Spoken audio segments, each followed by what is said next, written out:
যে আল্লাহ সুবহানাহু ওয়া তাআলা কিছু বান্দাকে দেখে লজ্জা করবেন, আল্লাহ পাক লজ্জা করবেন, তাদেরকে শাস্তি দিতে আল্লাহ লজ্জা করবেন, তাদেরকে শাস্তি দিতে আল্লাহ পাকের লজ্জাবোধ হবে। চিন্তা করতে পারেন কারা তারা? বলা হচ্ছে তারা সেই সব মানুষ যারা কালো কালো চুল কালো দাড়ি নিয়ে ইবাদত শুরু করেছে, কালো চুল কালো দাড়ি নিয়ে ইবাদত শুরু করেছে, ইবাদত করতে করতে এটা সাদা হয়ে গেছে। তার মানে শায়েখ মানে কিন্তু বৃদ্ধ। শায়েখের অনেক অর্থ হয়, শায়েখ মানে পণ্ডিত, স্কলার, শায়েখ মানে কিন্তু বৃদ্ধ। তা আমরা দোয়া করি আল্লাহ পাকের কাছে, আল্লাহ পাক আমাদেরকে সব দিক থেকেই সুস্থতার সাথে আল্লাহর ইবাদত করতে করতে শায়েখ হওয়ার তৌফিক দান করুন, আমিন। এখন প্রসঙ্গে আসি যে ইসলাহি মাহফিলটা হচ্ছে আপনাদের এখানে বেশ কয়েকদিন থেকে। কয়দিন হলো আজকে? পঞ্চম দিন, মাশাআল্লাহ। তো আমরা রবিউল আউয়াল মাসে আছি, সিরাতের মাহফিল হচ্ছে। এটা আমার জন্য খুবই আনন্দের, কারণ সিরাত কেন্দ্রিক দীর্ঘমেয়াদী কিছু কাজ করার পরিকল্পনা আছে ইনশাআল্লাহ। যতই সিরাত পড়ি ততই মনে হয় যে এই সিরাতের আলোটাই মানুষের মধ্যে বেশি ছড়ানো দরকার। কোরআনের তিলাওয়াত, কোরআনের ভাষা, কোরআনের ব্যাকরণ, কোরআনের তর্জমা, এইগুলো যদি ছড়ানো যায় আমাদের এই বাংলার মানুষের মধ্যে, ইনশাআল্লাহ একদিন না একদিন দিন কায়েম হবে ইনশাআল্লাহ। না ছড়ানো পর্যন্ত হবে না, যতই শোডাউন করি না কেন লাভ নাই। হার্ট টু হার্ট কোরআন থাকতে হবে, অ্যাটলিস্ট কোরআন আমরা পড়ে বুঝতে পারি, এই পর্যায়ে যেতে হবে। আমরা মক্তব করছি মাশাআল্লাহ, অনেকেই মক্তব নিয়ে খেদমত করছেন, কিন্তু ওরা যখন আবার স্কুলে ভর্তি হচ্ছে তারা কোরআন হারিয়ে ফেলছে, আবার কলেজে পড়তে যাচ্ছে সেখানে কোরআন থেকে তারা সরে যাচ্ছে। শুধু মক্তব না, আমাদের দরকার ইসলামিক বিশ্ববিদ্যালয়, আমাদের দরকার শহরে শহরে ইসলামিক বিশ্ববিদ্যালয়। এবং জেনারেল শিক্ষিত মানুষের সংখ্যা বাংলাদেশে প্রায় 70%, আরও বেশি হবে, আমি কম করে বললাম। আমরা 20-30% মানুষ মসজিদ, মাদ্রাসা, তালিবুল ইলম, তালাবুল ইলম, আল মুজাহাদা ফি তরিকুল ইলম, এগুলোর সাথে আছি। বাকি 70% একটা হিউজ কমিউনিটি আমরা মসজিদ, মাদ্রাসা, শায়েখ, ওস্তাদ, তালাবুল ইলম এগুলো থেকে দূরে থাকি। এই 70% মানুষকে কিভাবে কোরআন শেখানো যায় এই ফিকিরটা করতে হবে, আল্লাহ পাক তৌফিক দান। তো এই জন্য দরকার কোরআনিক কিছু কোর্সেস, কোরআনের দার্স, কোরআন শিক্ষার কার্যক্রম চালু করা। একদিন মসজিদে এসেছি, necessary of course, but not enough, এটা যথেষ্ট না। আমাদেরকে এভাবেই 3 মাস এসে কোরআন শিখতে হবে, আরও 2-1 মাস সময় বাড়িয়ে দিয়ে কোরআনের তর্জমা, অ্যারাবিক গ্রামার কিছু শিখতে হবে। তখন গিয়ে একটা পরিবর্তন দেখা যাবে ইনশাআল্লাহ, আল্লাহ পাক তৌফিক দান করুন। কারণ কিছু সমস্যা আছে আমাদের, সেটা হলো আমাদের শিক্ষা ব্যবস্থায় জেনারেল শিক্ষা এবং ইসলামিক শিক্ষা আলাদা করে দেওয়া হয়েছে। মালয়েশিয়ার মতো কান্ট্রি সব দিক থেকেই ডেভেলপ করেছে, তারা শুধু টলেস্ট বিল্ডিংই নির্মাণ করে নাই, তারা শিক্ষা ব্যবস্থায় এমন একটা নীতি চালু করেছে যে একজন কলেজ পড়ুয়া ছাত্র ইমামতি করতে পারে, ছোট থেকেই সে এভাবেই পড়াশোনা করে উঠে আসছে। এটা আমরা করতে পারতাম, এটা আমাদের যারা দায়িত্বশীল আছেন, শিক্ষা বিভাগে যারা আছেন, রাষ্ট্রে যারা আছেন, তারা করতে পারতেন এবং আপনাদের পারা উচিতও বটে। কারণ আজকে আমাকে টপিক দেওয়া হয়েছে নবী সাল্লাল্লাহু আলাইহি ওয়াসাল্লামের নেতৃত্বের গুণাবলী। তো এই টপিকটা এতই ক্রিটিক্যাল, ওনারা আমাকে বলেছেন 10টা থেকে 11টা পয়েন্টস আপনি বলেন। তো আমি শুধু গাড়িতে লিখতে লিখতে আসছিলাম, তো দেখলাম যে 18 থেকে 20টা হয়ে গেছে। এটা নিয়ে লিখতে থাকলে 50টার কম হবে না। নেতৃত্বের গুণাবলী, নবী সাল্লাল্লাহু আলাইহি ওয়াসাল্লাম কীভাবে তার নেশনকে লিড দিয়েছেন। তো লিডারশিপের প্রথম তার যে একটা ভিশন ছিল সেটা হলো সবাইকে শিক্ষিত করতে হবে। এমন একজন সাহাবী আপনি খুঁজে পাবেন না যিনি কোরআন এবং সুন্নাহর জ্ঞান জানেন না, একজন সাহাবীও নাই। এমনকি আবু সুফিয়ান রাদিয়াল্লাহু আনহু, যিনি একদম শেষে গিয়ে ইসলাম কবুল করেছেন, কখন? ওই যে মক্কা বিজয়ের আগে আগে, তিনিও শেষ বয়সে যখন রোমকদের সাথে যুদ্ধ করছিলেন, ইয়ারমুকের যুদ্ধ, সেই যুদ্ধে কিন্তু তার একটা বড় ভূমিকা ছিল, তিনি একটা বড় ভূমিকা রেখেছেন ইয়ারমুকের যুদ্ধে।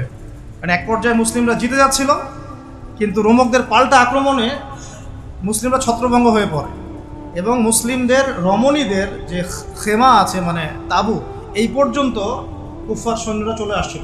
এই সময় আবু সুফিয়ান রাদিয়াল্লাহু আনহু একটা জোরালো ভূমিকা রেখেছে এবং তার সাথে ছিলেন ইকরিমা বিন আবি জেহেল, আবু জেহেলের ছেলে ইকরিমা রাদিয়াল্লাহু আনহু। মানুষের লাইফটা আসলে কেমন, যার বাবা জাহান্নামী তার ছেলে জান্নাতি। আর ইকরিমা রাদিয়াল্লাহু আনহু বলছেন যে কাতালতু রাসূলুল্লাহি ফি কুল্লি মাউতিন, আমি সারা জীবন রাসূলের এগেইনস্টে যুদ্ধ করেছি, আর আজকে কে আছো আমার সাথে মৃত্যুর বায়াত করতে পারো, কে আছো আমার সাথে মৃত্যুর বায়াত করতে পারো। তারপর তিনি আগ্রাসী আক্রমণ চালিয়ে রোমকদের যে দুর্গগুলো, মানে শেল, ওদের তো যুদ্ধ নীতি খুব উন্নত ছিল, সেগুলো ভেদ করে সামনে চলে যান। এটা টার্নিং পয়েন্ট ছিল ইয়ারমুকের যুদ্ধে। আমি যেটা বলছিলাম, আমাদের টপিক ইয়ারমুকের যুদ্ধ না, যে আবু সুফিয়ান রাদিয়াল্লাহু আনহু শেষ বয়সে ইসলাম কবুল করার পরেও মসজিদে বসে বসে কান্নাকাটি করতেন আর বলতেন যে হাদা কালামু রব্বি, হাদা কালামু রব্বি, এটা আমার রবের কালাম, এটা আমার রবের কালাম। আপনি একজন সাহাবীও খুঁজে পাবেন না যিনি কোরআন এবং সুন্নাহর জ্ঞান থেকে দূরে ছিলেন। কিন্তু আমরা দুর্ভাগ্যজনক, এখন অনেকে ইসলামের জন্য জীবন দিতে চাই, বাট কোরআন পড়তে জানি না। আমার কথা মন খারাপ করেন না, আমরা ইসলামের জন্য জীবন দিতে চাই ঠিক, এই প্রেরণা আমাদের সবার মধ্যে একটু একটু কাজ করে, কম বেশি, কারো আবেগে কারো বিবেকে, বেশিরভাগ মানুষের আবেগেই করে। তবে নবী সাল্লাল্লাহু আলাইহি ওয়াসাল্লাম আবেগী নবী ছিলেন না, তিনি খুবই ডিপ্লোম্যাটিক পারসন ছিলেন। তিনি বুঝে কাজ করতেন, কি করতে যাচ্ছি, কেন করতে যাচ্ছি। আমরা ওদিকে আসছি ইনশাআল্লাহ। তো প্রথম পয়েন্টটা টাচ করতে চাই, শিক্ষার মধ্যে কোরআন ঢোকাতে হবে। এখন যারা আমরা শিখতে পারি না এই দীর্ঘদিন, আমরা কি করব? এই 60-70% জেনারেল কমিউনিটির জন্য কোরআন শিক্ষার কার্যক্রম চালু করবো ইনশাআল্লাহ। আপনাদের সার্বিক সহযোগিতা চাই এবং অংশগ্রহণ চাচ্ছি। কিছু কিছু নতুন নতুন কোর্সেস আসছে এখন, এগুলো দিয়ে মোটামুটি 6 মাসের মধ্যে কোরআনের বেসিক নলেজ শেখানো যায়, অ্যারাবিক গ্রামার শেখানো যায়। আমি এগুলো নিয়ে ঘাটাঘাটি করছি আলহামদুলিল্লাহ। এই কোরআনের মধ্যেই আলহামদুলিল্লাহ মাত্র 200 থেকে 250টা মাসদার আছে, ফেল আছে, যেগুলো দিয়ে কোরআনের প্রায় 40,000 শব্দ তৈরি করা যায়। 40,000 শব্দ। আর এই কোরআনুল কারীমে মোট শব্দ আছে 78,000, প্রায় 78,000, এক্স্যাক্টলি 77,800টা, প্রায় 78,000। এই 78,000-এর মধ্যে 40,000 শব্দ আপনি মাত্র 250টা মাসদার থেকে বের করতে পারবেন। এগুলো ওলামায়ে কেরাম বুঝবেন আর কি, আমি জাস্ট টাচ করছি। মানে কোরআন নিয়ে অনেক থিসিস গবেষণা হচ্ছে, অনেক কোর্সেস লঞ্চ করা হচ্ছে। চেষ্টা করব এগুলোকে বাংলা ভাষায় অনুবাদ করে হলো আপনাদের পর্যন্ত পৌঁছানোর। আল্লাহ পাক তৌফিক দান করুন। আরেকটা খেদমত দরকার, সিরাতের খেদমত। সিরাত প্রত্যেক যুবকের অন্তরে অন্তরে মুখস্থ থাকা চাই।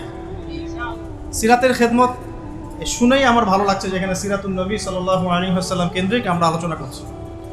সিরাত এত চমৎকার, এত গভীর, এত মানে ইমোশনাল। সিরাত পড়ে যদি কেউ ওমরাহ করে এবং রাসূল সাল্লাল্লাহু আলাইহি ওয়াসাল্লামের রওজা জিয়ারত করে, সে যে আবেগ অনুভূতি আর ফিলিংসটা পাবে, সিরাত না পড়া মানুষ সেটা পাবে না। সিরাত পড়ে যদি আপনি সিরাতের সাথে সংশ্লিষ্ট স্থানগুলো জিয়ারা করেন, তাহলে যে ফিলিংসটা পাবেন সিরাত না পড়ে পাবেন। আর কোরআন এবং সুন্নাহর, কোরআনের আয়াতগুলো এবং হাদিসগুলো কোনটা কোন প্রেক্ষাপটে কখন কিভাবে নাজিল হয়েছে, এটা বোঝার জন্য সিরাত লাগবে। আদারওয়াইজ আমরা কোরআন সুন্নাহ হাতে নিয়েও বিভ্রান্ত হতে পারি। সিরাত একটা উপন্যাস, একজন মহামানবের উপন্যাস। যে উপন্যাসটা তিনি নিজ হাতে লিখেন নাই, লিখেছেন আল্লাহ রাব্বুল আলামিন। সিরাত একটা উপন্যাস, এটা সেই ব্যক্তি লিখেননি যাকে নিয়ে সিরাত, বরং এটা লিখেছেন তার রব আল্লাহ রাব্বুল আলামিন। সিরাতুন নবী সাল্লাল্লাহু আলাইহি ওয়াসাল্লাম। তো সিরাতের অনেক পার্ট আছে, সিরাত এবং দাওয়াত, সিরাতের আলোকে দিন কায়েম, সিরাতের আলোকে সুন্নাহ, সিরাতের আলোকে আসবাবুন নুজুল, অনেক পার্ট হতে পারে। সিরাতের আলোকে গাজওয়া, সিরাতের আলোকে সারিয়া, সিরাতের আলোকে জিহাদ, সিরাতের আলোকে দাওয়াত, অনেক কিছু হতে পারে। তো আমরা চাচ্ছি সিরাতের একটা প্যানেল তৈরি করতে, সিরাত বিশেষজ্ঞ প্যানেল। এখান থেকে অনেক ভালো ভালো, অনেক বড় বড় ওলামায়ে কেরাম এবং অনেক ভালো ভালো তালেবে ইলম উঠে আসবেন, যাদেরকে নিয়ে একটা প্যানেল করা যায়, করে সিরাতের ছোট থেকে ছোট, বড় থেকে বড় বিষয়গুলোকে নিয়ে আলাদা আলাদা করে আমরা দার্স রেডি করতে পারি। সিরাতের উপরেই দেখা গেল 50টা দার্স, ঠিক আছে? তো আমার নিয়াত আছে, আপনারা দোয়া করবেন আল্লাহ পাক যেন তৌফিক দান করেন। এবং সিরাত নিয়ে কাজ করতে ইচ্ছুক এমন যুবক ভাই বা যারা তালেব ইলম আছেন বা যারা এখনো পড়াশোনা করছেন বা ওলামায়ে কেরাম যদি এগিয়ে আসেন, পরামর্শ দেন, আমি খুব উপকৃত হব চাই। আল্লাহ পাক তৌফিক দান করেন। একটা কোরআন, একটা সিরাত, আর একটা দরকার হলো তাজকিয়া। এটা কি? আমি সুন্নাহ না বলে তাজকিয়া শব্দটা বলেছি এই কারণে, অনেকে আমরা সুন্নাহর উপর আমল করি বাট তাজকিয়া নাই। অনেকে সুন্নাহর উপর আমল করি, দাড়ি রেখেছি, টুপি পরছি, পাগড়ি পরছি, আমরা এমন কোনো সুন্নাহ নাই, আমলে বাদ দিচ্ছি এমন কোনো সুন্নাহ নাই। 2 রাকাত তাহিয়াতুল মসজিদ পড়ছি, তাহিয়াতুল ওযু পড়ছি, বাট তাজকিয়া নাই। তাজকিয়া কি? আত্মশুদ্ধি। তাজকিয়া মানে কি? আত্মশুদ্ধি। আর তাজকিয়া যে আমাদের নাই এটা বোঝার জন্য অনলাইন যথেষ্ট। অনলাইনে ফেসবুকে ঢুকলেই বোঝা যায় আমাদের তাজকিয়ার কি অবস্থা। এখানে অনেক সময় একজন আলেম আরেকজন আলেমকে যে ভাষায় গালি দিচ্ছেন, তাতে আপনারা পরকালে আল্লাহর কাছে কি জবাব দিবেন সেটা চিন্তা করতে হবে। তাজকিয়ার সাথে এগুলোর কি সম্পর্ক? বাবা মা ভাই বোন জ্ঞাতি গোষ্ঠী তুলে গালি দিয়ে ধুয়ে দিচ্ছে। তো যদি ওলামায়ে কেরামদের কেউ এই কাজগুলো করে থাকেন, তাহলে সাধারণ জনগণ কি করবে? কাদেরকে দেখে তারা শিখবে ইসলাম? ইস্যু পাগল হয়ে গেছে আমরা। মন চাইলে একটা কমেন্ট করে দিলাম, মন চাইলেও একটা গালি দিয়ে দিলাম, মন চাইলেও একটা শেয়ার দিয়ে দিলাম। এটার পরিপ্রেক্ষিতে উম্মার মধ্যে যে বিভক্তি বাড়ছে এবং প্র্যাকটিসিং মুসলিমদের সম্পর্কে জেনারেলদের যে একটা বিরূপ ধারণা সৃষ্টি হচ্ছে, আর যারা ইসলামের দিকে আসতে চায় ওরাও আসার আগে আবার চিন্তা করছে 10 বার যে বাবা যাবো কি যাবো। আমাদের চরিত্র পরিশুদ্ধ করতে হলে তাজকিয়া দরকার। তাজকিয়া মানেটা কি? অনেকে এটাকে সুফিজমের সাথে সম্পৃক্ত করে দেয়। সুফিজম, তাজকিয়া এগুলো ইসলামের কোনো শত্রু নয়। এরা এটা মানুষকে আধ্যাত্মিকত্ব শেখায়, বরং সুন্নাহর উপর আমল করার একটা প্রেরণা তৈরি করে এবং মনটাকে পরিশুদ্ধ করে। ধরেন আমি সারাদিন অনেক সুন্নাহর উপর আমল করছি, কিন্তু আমার এক ভাইকে আমি হিংসা করি। আর হিংসা এখনকার অনলাইনের জগতে ফরজ। হিংসা না করলে কেউ অনলাইনে টিকতে পারবে না, তাকে হিংসা করতেই হবে। যেমন সুদ না খাইলে কেউ অর্থনীতি চালাতে পারে না, সুদ এখন ফরজ হয়ে গেছে। ঠিক এইরকম অবস্থা, আল্লাহ মাফ করো। তো আমি যদি সুন্নাহর উপর আমল করি কিন্তু আপনাকে হিংসা করি, তাহলে লাইলাতুল বারার মতো রাত্রেও আমি ক্ষমা পাচ্ছি না। আল্লাহ পাক বলছেন সবাইকে আল্লাহ মাফ করে দিচ্ছেন এই হিংসুক ব্যতীত। তাহলে তাজকিয়া কি? আত্মশুদ্ধি। এটা আজকের টপিক না, আমি বলছি 3টা জায়গায় ফোকাস করতে হবে খুব বেশি। কোরআনের শিক্ষা স্পেশালি জেনারেলদের মধ্যে, কারণ মক্তব মাদ্রাসা শেখানো হচ্ছে বাট জেনারেলরা পাচ্ছে না। এবং শিক্ষাটাকে সহজ করে দেওয়া, সহজলভ্য করা, সহজ করা, যাতে ঘরে ঘরে হার্ট টু হার্ট আমরা কোরআনটা পৌঁছাতে পারি। শুধু তিলাওয়াত নয়, তিলাওয়াতের সাথে অবশ্যই অর্থ বোঝা। শুধু তেলাওয়াত করলে অবশ্যই নেকি পাবেন আপনি, প্রত্যেক হরফে 10 নেকি করে, কিন্তু এটাতে কোরআনের হক পরিপূর্ণ আদায় হয় না। কোরআনের মূল মেসেজটা আমরা পাচ্ছি না। আর 2 নাম্বার হচ্ছে সিরাতের শিক্ষা, সিরাতের ব্যাপক প্রচার প্রসার। আর 3 নাম্বার তাজকিয়া, সুন্নাহ ভিত্তিক জীবনযাপন এবং তাজকিয়া। তাজকিয়ার জন্য দরকার আত্মশুদ্ধিওয়ালা মানুষের সোহবত। আত্মশুদ্ধিওয়ালা মানুষের সোহবত, এই মানুষ খুঁজে বের করা একটা চ্যালেঞ্জ। এই মানুষগুলো খুঁজে পেতে হলেও তাকদিরের একটা ভালো ভাগ্য লাগবে। কারণ দিন শেষে বুঝতে পারছি যে কেউ যদি জাহেল থাকে এটাও তাকদিরেই ছিল, কেউ যদি হকপন্থী আলেমের সোহবত পেয়ে যায় এটাও তাকদিরেই ছিল। কিছু করার না, এটা তাকদির। কেউ পাবে কেউ পাবে না, কিন্তু চেষ্টা যে করবে আল্লাহ পাক তাকে মিলাই দিতেও তো পারেন ইনশাআল্লাহ। দিন দিন এরকম আত্মশুদ্ধিতে পরিপূর্ণ ওলামায়ে কেরামদের সংখ্যা কিন্তু কমছে। আপনি খেয়াল করেছেন? কমছে। যে ব্যক্তি হক ও বাতিলকে পার্থক্য করে দেয়, যে ব্যক্তি অন্যের শুভাকাঙ্ক্ষী, যে ব্যক্তি উম্মার ঐক্য চায়, যে ব্যক্তি নিজে যা বলে তার উপর আমল করে, যে ব্যক্তি অন্যকে আল্লাহর দিকে ডাকে, যে ব্যক্তি নিজে হারাম খায় না, যে ব্যক্তি আলেমদের মাঝে বিভেদ সৃষ্টি করে না, যে ব্যক্তি মানুষকে নবী সাল্লাল্লাহু আলাইহি ওয়াসাল্লাম রেখে যাওয়া সুন্নতের দিকে ডাকে, যার অন্তরটা পরিষ্কার, ভিতরে কোনো হিংসা নাই, কোনো অহংকার নাই, কোনো গীবত তহমত কিচ্ছু নাই, এরকম মানুষ, এরকম আলেম খুঁজে পাওয়া কি চারটাখানি কথা? আমার কথা শুনে আপনাদের ইগোতে লাগা উচিত নয়, আপনাদের চোখে পানি আসা উচিত। এই কথা 3টা ওলামায়ে কেরামদের জন্য। আমরা অনেক ওলামায়ে কেরামকে দেখেছি টাইটেল পাস, অন্তরটা হিংসা দিয়ে ভর্তি। এতে আপনি ইগোতে নিয়েন না, বরং আপনার চোখ দিয়ে পানি পড়া উচিত, বিকজ আপনার হিসাব আগে হবে। তিনজন ব্যক্তিকে দিয়ে জাহান্নাম উদ্বোধন করা হবে: শহীদ, দাতা, দানশীল, আলেম। আমি এমন অনেক ওলামায়ে কেরামকে দেখেছি যাদের কথাবার্তা, চলাফেরা এবং ওঠা বসাতে অহংকার স্পষ্ট, কেবল অহংকার স্পষ্ট। আর আলহামদুলিল্লাহ আমি এমন অনেক ওলামায়ে কেরামের সোহবত পেয়েছি যারা আল্লাহর ওলি, যারা আল্লাহর ওলি। তো এখন এই পর্যন্ত যাওয়াটা আপনার জন্য চ্যালেঞ্জ। আল্লাহর কাছে অনেক দোয়া করতে হবে এবং নিজের অন্তরটাকে নিউট্রাল রাখতে হবে, কোনো দিকে বায়াসড হয়ে যাওয়া যাবে না। নিউট্রাল রাখলে ইনশাআল্লাহ তাহলে আপনি বুঝতে পারবেন যে কে হকের উপর আছে, কে বাতিলের উপর আছে। আল্লাহ পাক আমাদের সবাইকে আত্মশুদ্ধিতে পরিপূর্ণ মানুষের সোহবত দান করুন, আমিন। এবং আমাদেরকেও সেই আত্মশুদ্ধি অর্জন করার তৌফিক দান করুন। এই তিনটা জায়গায় খুব বেশি ফোকাস করা দরকার। সিরাত নিয়ে দুটো কথা বলে আমি আমার টপিকে আসছি। আজকে সবগুলো আলোচনা করব না, কারণ আপনাদের জন্য একটা সুখবর আছে, আমার জন্য সুখবর। ইনশাআল্লাহ আগামীকাল আমি আবার আসবো। যে অংশটুকু বাকি আছে এই অংশটুকু আমরা আগামীকাল শেষ করবো। আগামীকাল আমাদের এখানে একজন ওস্তাদ আসবেন, তার আগে বা তারপরে, যদিও কালকে আমার ডেট নাই, আমি চেয়ে নিয়েছি এটা, কারণ আমি সিরাত পড়তে গিয়ে দেখেছি যে এটা এক লেকচারে কোনোদিনও আলোচনা শেষ করা যাবে না। এই সিরাতের উপরে আলোচনা করতে হলে আমার 24টা ক্লাস দরকার। একটু এই জায়গাটা শোনেন। এই পুরো সিরাত, আমার হাতে একটা পাতলা সিরাতের বই আছে, সিরাতে খাতামুল আম্বিয়া, আপনারা অনেকেই জানেন, এই বইটা পড়েছেন। আল্লামা শফি রাহিমাহুল্লাহ রচিত অনবদ্য একটা কিতাব, কলেবর ছোট কিন্তু অনেক গভীর কথা। এরকম সিরাতের অনেক বই আছে। আলহামদুলিল্লাহ আমার বাসাতে মোটামুটিভাবে 15-20 হাজার টাকার সিরাতের বই আছে, অনেক। এটা কিছুই না, 15-20 হাজার টাকার বই। আমাদের ওস্তাদরা কোনো একটা সফরে গেলে একসাথে 2-3 লাখ টাকার বই কিনে। হ্যাঁ, আমাদের ওস্তাদরা এই তো বেশি দূর না, আপনি মার্কাজুদ দাওয়ায় গিয়ে দেখেন, শায়েখরা যখন সফরে যান তখন মনে হয় 2-3 লাখ টাকার বই কিনেন। তাদের কাছে বইয়ের কিন্তু অভাব নাই। একটা লম্বা ঘর ভর্তি পুরো বই আর বই, কিন্তু এতগুলো বই থাকা সত্ত্বেও তারা প্রত্যেক সফরে 1 লাখ, 1.5 লাখ, 2 লাখ টাকার বই কিনেন। এটা এমন কিছু না, আমি জাস্ট একটা এক্সাম্পল দিলাম যে আপনারাও এগুলো সংগ্রহে রাখতে থাকেন, ইনশাআল্লাহ আপনার সিরাতের কলেবর বৃদ্ধি হবে। এখন আসেন টপিকে আসেন, কঠিন টপিক, নবী সাল্লাল্লাহু আলাইহি ওয়াসাল্লামের নেতৃত্বের গুণাগুণ। তো আমাদের এখানে নিশ্চয়ই নেতারাও আছেন।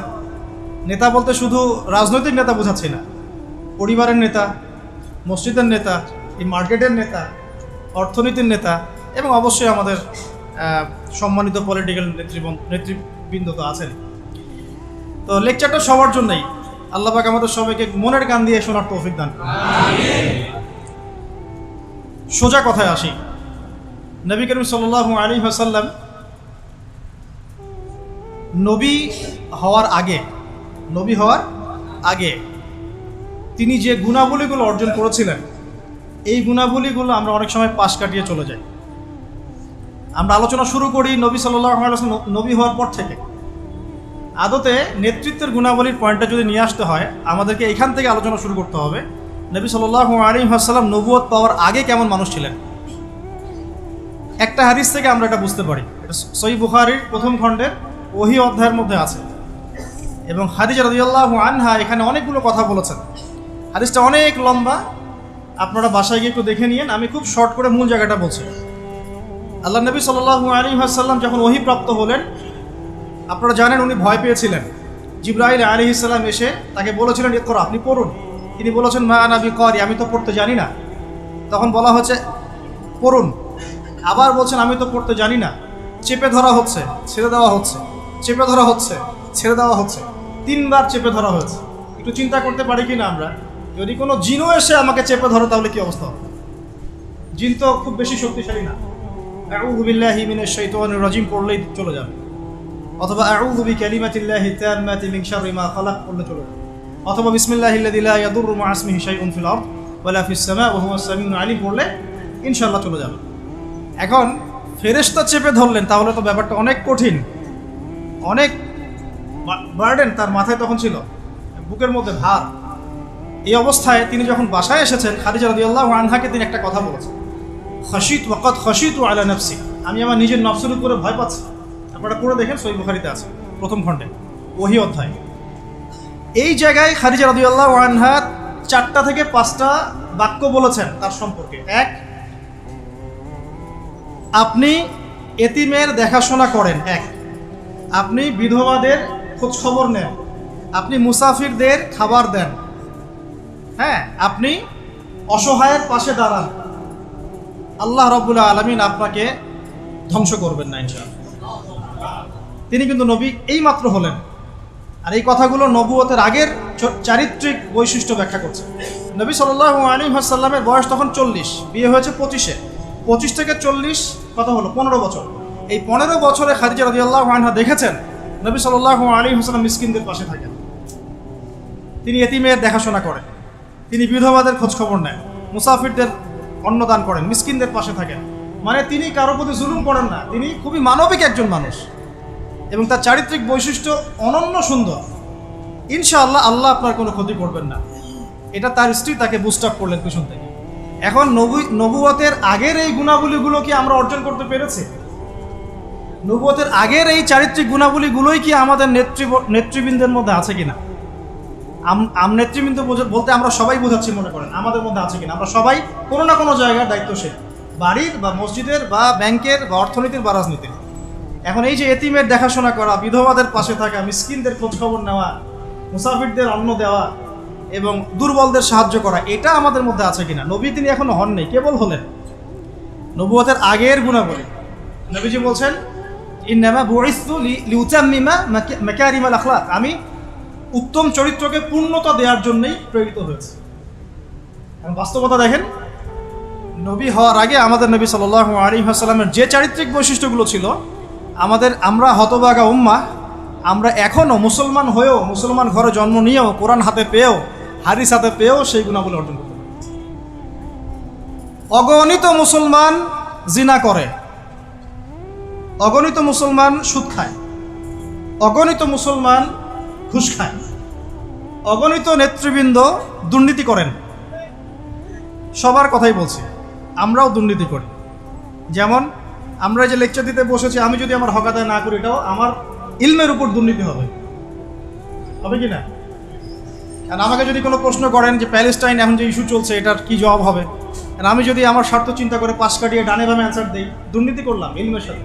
তো দেখুন নবী সাল্লাল্লাহু আলাইহি ওয়াসাল্লাম এই গুণাবলীগুলো আছে কিনা? আমরা সুদ খাচ্ছি, আমরা জিনা করছি।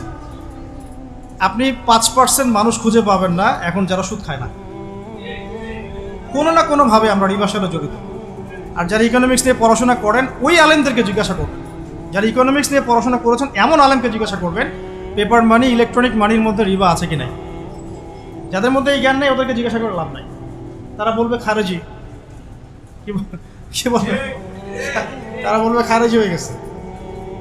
সুবহানাল্লাহ। যাই, আমরা দোয়া করি আল্লাহ পাক তাদেরকে তাসকিয়া দান করুন। হয়তোবা বোঝে না, অথবা দুনিয়ার স্বার্থে কথা বলে। এখন আমরা জিনা করছি, উঠতে বসতে চলতে ফিরতে, বাসে, অটোতে, উবারে, এইখানে সবখানে। আমি বলেছি আমার আশঙ্কা, আমি ঢাকা শহরেরই বাসিন্দা, এখন তাকদীর আমাকে এখানেই মিলাই দিছে, কিভাবে জানি। আসলে আল্লাহ রাব্বুল আলামিন মানুষের কেবল পছন্দ করেন না। আমি একসময় অহংকার করে 2 দিন বলেছিলাম, মনে হয় আমার মনে আছে, যে আমাকে ফ্রি একটা ফ্ল্যাট দিলেও ঢাকাতে আমি থাকবো না কখনো। এটা আমি বলেছিলাম আজকে থেকে 5 বছর আগে, 6 বছর আগে।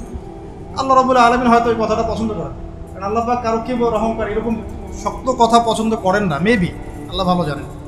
তো আল্লাহ পাক এইখানেই আমাকে শ্বশুর বাড়ি দিয়ে দিয়েছে, থাকবে না মানে থাকতেই হবে। আর আলহামদুলিল্লাহ এখানে এসে দেখলাম যে মাশাআল্লাহ বাংলাদেশের অনেক বরেণ্য ওলামায়ে কেরাম এই শহরকে কেন্দ্র করে কাজ করে।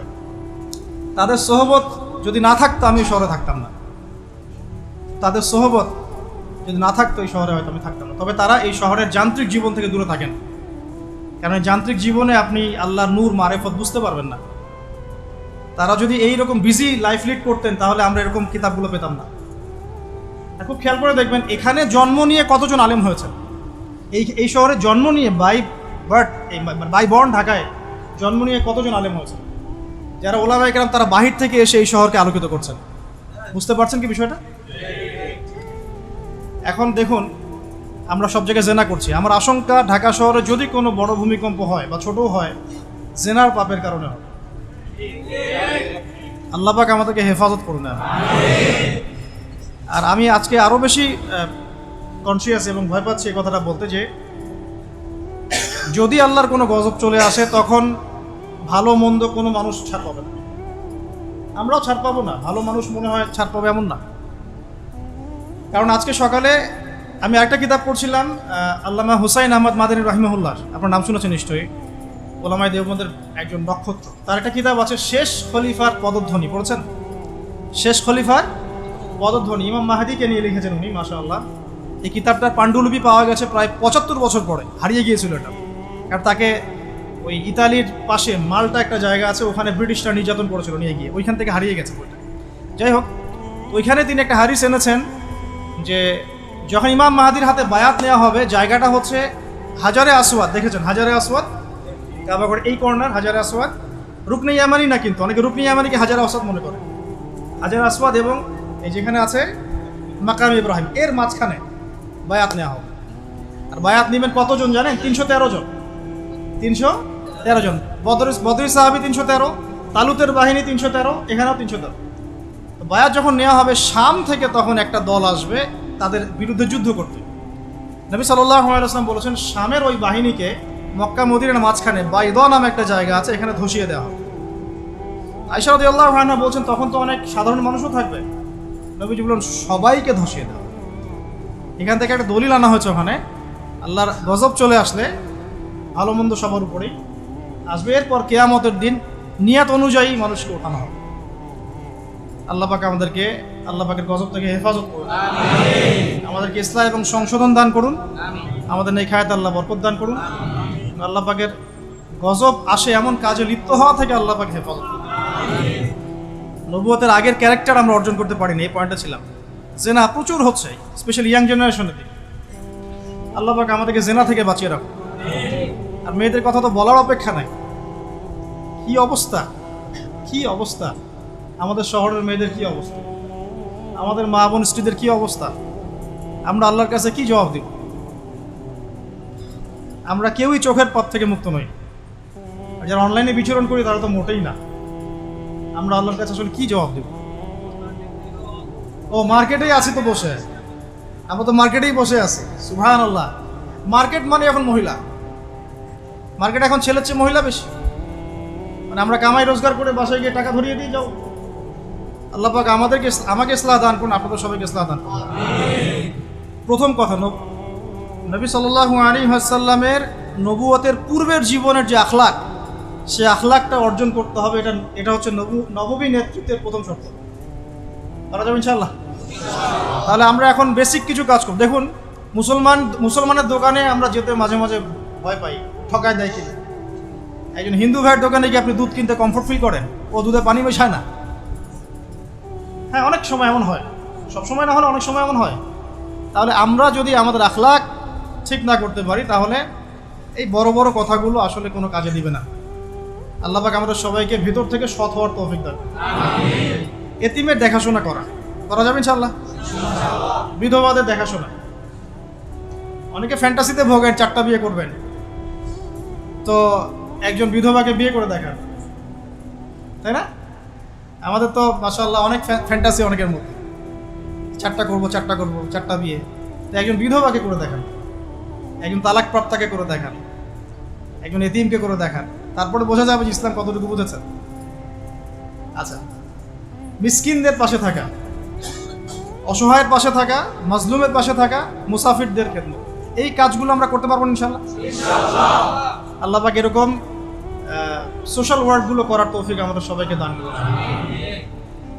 2 নম্বর দেখুন, নবী সাল্লাল্লাহু আলাইহি ওয়াসাল্লাম নবী হয়েছেন, এবার তিনি উম্মাকে নেতৃত্ব দিবেন। কারণ আল্লাহ পাক তাকে একটা ভিশন দিয়েছেন, ভিশনটাকে ফিক্স করতে হবে। ভিশন মানে কি? লক্ষ্যটা কি? লক্ষ্যটা এক বাক্যে হচ্ছে আমি, আপনি, আমরা সবাই। নবী সাল্লাল্লাহু আলাইহি ওয়াসাল্লামের ক্ষেত্রে পুরো উম্মাহ, আমরা যেন দুনিয়াতেও সফল হই, পরকালেও জান্নাতে যাই। বাস, সিম্পল। এর চেয়ে বড় কোনো ভিশন আছে?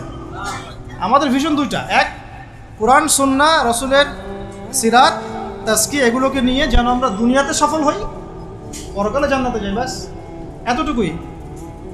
আর দুনিয়াতে সাফল্য মানদণ্ড, মানে সাফল্য ব্যর্থতার মানদণ্ডটাই পরকালের জান্নাতে যাওয়া না যাওয়ার মানদণ্ড নয়। দুনিয়াতে কেউ যদি কিছু ব্যর্থ হয়, দারিদ্রতায় থাকে, অভাবে থাকে, ইত্যাদি ইত্যাদি, তাহলে এর মানে এই না যে সে জান্নাতে যেতে পারবে না। কিন্তু আল্লাহ পাক আমাদেরকে পাঠিয়েছেন এই শরিয়া দিয়েছেন, নবী সাল্লাল্লাহু আলাইহি ওয়াসাল্লামকে পাঠিয়েছেন, কোরআন সুন্নাহ দিয়েছেন দুটো। একটা হচ্ছে আমরা যেন দুনিয়াতেও দাপটের সাথে চলতে পারি, বিজয়ী হতে পারি, বিজয়ী উম্মাহ হতে পারি, এবং পরকালেও যেন আমরা জান্নাতে যেতে পারি। That's all. এটা আমাদের ভিশন। তো এই ভিশনটা নবী সাল্লাল্লাহু আলাইহি ওয়াসাল্লামের ছিল কি ছিল না? এখন এটাকে বাস্তবায়ন করার জন্য আল্লাহ নবী সাল্লাল্লাহু আলাইহি ওয়াসাল্লাম নিজে হিমসেলফ তিনি নেতৃত্ব দিয়েছেন কিনা? দিয়েছেন কিনা? প্রথমে দেখিয়েছি আপনাকে আগের ক্যারেক্টার। ওই আগের ক্যারেক্টারগুলো কি পরে নাই হয়ে গেছে? ওই ক্যারেক্টারগুলো আরও বেশি দীপ্তমান হয়েছে। কোনটা? আরও বেশি দীপ্তমান হয়েছে।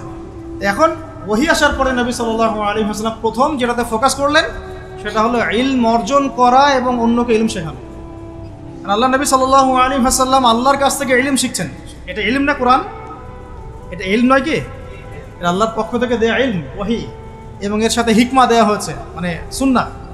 তো কোরআন এবং সুন্নাহ আল্লাহ পাক তাকে শেখাচ্ছেন এবং নবী সাল্লাল্লাহু আলাইহি ওয়াসাল্লাম এটা তার উম্মাকে শেখাচ্ছেন। তাহলে একজন সফল নেতার গুণাবলী হবে এই মানবিক গুণাবলীগুলোর সাথে সে নিজে ইলমের ধারক বাহক হবে এবং সমাজে আলো ছড়িয়ে দিবে জ্ঞানের। এটাই হচ্ছে একজন নেতার আদর্শ নেতার গুণাবলী, যে নিজে ইলমের ধারক বাহক হবে এবং জনগণের মধ্যে জ্ঞান ছড়িয়ে দিবে। আর এই জ্ঞানের ডেফিনেশনটা কি হবে তাহলে? শুধু কি বস্তুবাদী জ্ঞানই জ্ঞান, নাকি জ্ঞানের কোনো ডেফিনেশন আছে, সংজ্ঞা আছে? সংজ্ঞাটাও আমরা কোরআন থেকে নেই। সংজ্ঞাটা আল্লাহ কোরআনে দিয়েছেন সূরা কাহফের মধ্যে, ওয়াকুলিল হাক্কু মির রাব্বিকুম ফামান শাআ ফালইউমিন ওয়া মান শাআ ফালইয়াকফুর। এই হক বা সত্যটা তোমার রবের পক্ষ থেকে আসে। সূরা বাকারা আছে ওয়াকুলিল হাক্কু মির রাব্বিকুম ফালা তাকুনান্না মিনাল মুমতারিন। হক আল্লাহর পক্ষ থেকে আসে, তুমি সন্দেহবাদীদের অন্তর্ভুক্ত হও না। মানে হক, এই জ্ঞান, এই কোরআন যেটাই আপনি বলেন, এটা আল্লাহর পক্ষ থেকে আসে। তার মানে যেটা আল্লাহ পর্যন্ত আমাদেরকে পৌঁছায় সেটাই জ্ঞান। তাহলে জ্ঞান কোনটা? যেটা আমাকে আল্লাহ চিনাবে, আল্লাহ পর্যন্ত পৌঁছাবে। ইকরা বিসমি রাব্বিকাল্লাযী খালাক, এর মানে কি? পড়ুন আপনার রবের নামে যিনি আপনাকে সৃষ্টি করেছেন। মানে যে জ্ঞান আপনাকে আপনার স্রষ্টা পর্যন্ত পৌঁছায়, এটাই জ্ঞান। আর যেটা আমাদেরকে ওখান থেকে দূরে সরায় দেয় সেটা কি জ্ঞান? এখন মূল জ্ঞান তাহলে কি? কোরআন এবং সুন্নাহ। এটা আল্লাহ পাকের ওহীটাই মূল জ্ঞান। এর সাথে প্রাসঙ্গিক উপকারী যে কোনো ইলম চর্চা করা যাবে, হোক সেটা মেডিকেল সায়েন্স, ইঞ্জিনিয়ারিং, দর্শন, রসায়ন, পদার্থ, সাহিত্য, সবই চর্চা করা যাবে, যতক্ষণ না সেটা কোরআন সুন্নাহর যে মূল ধারা, মূল নীতি, এর সাথে সাংঘর্ষিক। আমার কথা কি বুঝতে একটু কষ্টকর হচ্ছে? যতক্ষণ পর্যন্ত কোরআন এবং সুন্নাহর মূল ধারার সাথে, মূল নীতির সাথে এই জ্ঞানগুলো কন্ট্রাডিক্টরি না হবে, ততক্ষণ পর্যন্ত এটা চর্চা করা যাবে।